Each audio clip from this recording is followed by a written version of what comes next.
Je me présente Cécile Catelin, je suis professeure de lettres à Tours et à mes heures perdues, je suis aussi formatrice sur des usages et pratiques du numérique.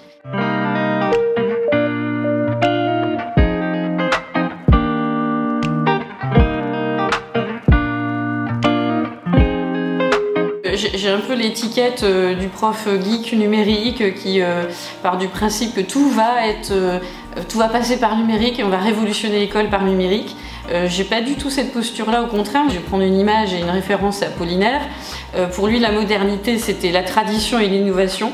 Donc je suis convaincue qu'il faut de la tradition, c'est-à-dire dans les apprentissages, et que ces outils traditionnels, il faut effectivement les combiner avec des outils numériques qui vont aussi faire que les élèves vont appréhender certaines notions et connaissances. Donc il faut travailler avec.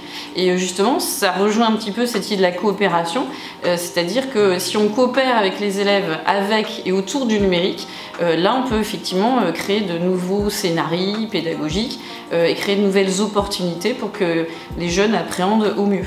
Le numérique reste et doit rester un outil. C'est là où on va donner toute la plus-value de l'intelligence humaine, c'est-à-dire c'est elle qui va donner le plus à ce numérique. Donc c'est ça qui est intéressant.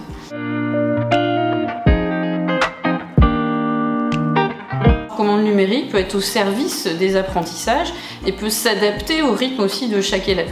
Donc le podcast, c'est hors classe pour que l'élève apprenne à son rythme, mais c'est aussi un outil qui est passionnant pour les faire coopérer et collaborer. L'idée de départ, c'était comment, avec tous les problématiques aussi de la classe, c'est-à-dire qu'ils ne peuvent pas apprendre en 4 heures plein de choses en français, donc comment trouver un outil numérique qui va leur permettre hors classe, en autonomie aussi, d'apprendre des choses. Une des finalités pédagogiques, c'est qu'il crée un podcast pour que il retravaille une notion qu'on avait travaillée en cours. Et puis le podcast, ça a toutes ses vertus, puisque en fait un podcast, au départ, ce sont des compétences écrites, puisqu'il faut savoir écrire le scénario du podcast. Et puis les compétences écrites vont être transposées en compétences orales, parce que bien sûr un podcast, pour qu'on ait envie de l'écouter, il faut le mettre en scène. Donc il faut avoir une voix, il faut un rythme, il faut des virgules sonores. Et donc en plus, compétences écrites, orales, et donc compétences numériques, parce qu'il faut savoir monter un podcast.